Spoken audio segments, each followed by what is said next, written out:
Good morning. Today we are going to know about an autobiography, that too APJ Abdul Kalam's autobiography. An autobiography is a self written account of one's life. Now we see the lifetime achievements of Abdul Kalam written by him.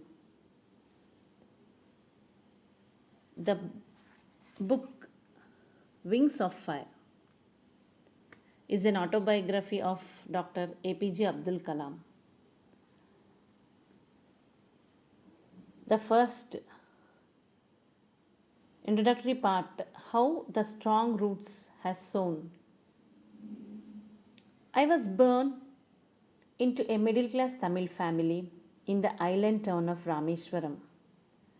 It was 1931 and Rameswaram was a part of Madras state in British India. I was one of many children, a short boy with rather ordinary looks, born to tall and handsome parents. My father, Jainulabdin, was neither highly educated nor very rich. But these were not disadvantages, since he was wise and possessed a truly generous spirit. My mother, Ashiyamma, came from a more distinguished family. One of her ancestors had been given the title of Bahadur by the British. Her generosity equaled my father's. I do not remember the number of people my mother fed every day, but I am quite certain that far more outsiders ate with us than all the members of our large family put together. My parents were widely regarded as an ideal couple. Mine was a very secure childhood, both materially and emotionally. My father lived frugally according to his austere principles. His day started with the morning namaz, which he observed just before dawn. He avoided comforts and luxuries, things he considered non essential. Essential needs, food, medicine, and clothes were well provided for. I normally ate with my mother sitting on the floor of the kitchen. She would place a banana leaf before me on which she ladled rice and hot, mouth-watering sambar, a variety of sharp, homemade pickles, and a dollop of fresh coconut chutney. We lived in our ancestral house, built of limestone and brick in the middle of the 19th century. It was a fairly large house, situated in Rameswaram's Mosque Street. The famous Shiva temple, which made Rameswaram so sacred to pilgrims, was about a 10-minute walk from our house. Our locality was predominantly Muslim. In fact, Mosque Street was named after a very old mosque in the area. People of both religions, Hinduism and Islam, lived amicably as neighbors, a result of having the two shrines side by side. The highest priest of the temple, Pakshi Lakshmana Shastri, was a very close friend of my father's. One of the clearest memories of my early childhood is of the two men, each in his traditional attire, discussing spiritual matters. The similarities in their thinking rose above the differences in their modes of worship. As a child, my father would take me for evening prayers to the mosque. I would hear the Arabic prayers being chanted without the faintest idea of what they meant, but I was totally convinced that the prayers reached God. When I was old enough to ask questions, I asked my father about prayer and its relevance in communicating with God. He explained that There was nothing mysterious or complicated about praying. When you pray, he said, you move beyond your body and its material concerns. You become a part of the cosmos where wealth, age, caste, and creed are not standards for dividing people. Often, my father left the mosque after prayers. People of different religions would be sitting outside waiting for him. Many of them offered bowls of water for him to dip his fingertips and say a prayer. This water was then carried home for invalids. I also remember people visiting our home to offer thanks after being cured. My father, in his unpretentious way, asked them to thank Allah, the benevolent and merciful.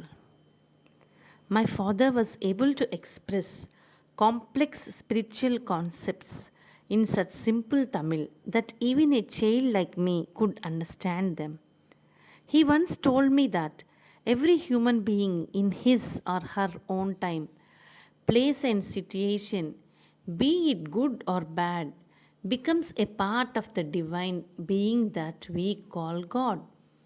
Troubles and adversity come to teach us and to jolt us out of complacency and self conceit. I asked my father why he didn't say all this to the numerous people who came to him for help and advice.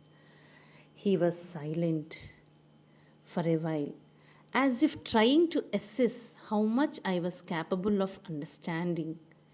When he replied, it was in a low, quiet voice, and I felt greatly energized by his words. He said that whenever human beings find themselves alone or in distress, they look for company, help, and consolation of some kind. Every suffering or desire, pain or hope finds a special helper. My father considered himself just that, a helper, a go between who used the power of prayer, worship, or offerings to defeat evil, self destructive forces. But he believed this to be the wrong approach to solving problems because prayer of this sort emanated from fear.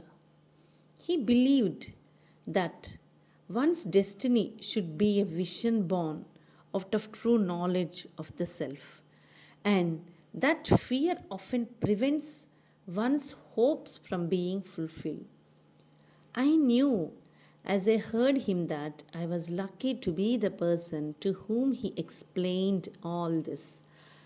I was greatly influenced by my father's philosophy. I now believe, and did even as a child, that once a person breaks the emotional shackles that hold him or her back, the road of personal freedom is only a short step ahead. Happiness and peace of mind come to us from within and not from external sources. Once a person knows this, setbacks and hurdles become temporary. I was very young, just 6 years old, when I saw my father put his philosophy into practice. He decided to build a sailboat to ferry pilgrims from Rameshwaram to Dhanushkodi and back. I watched the wooden boat being built on the seashore.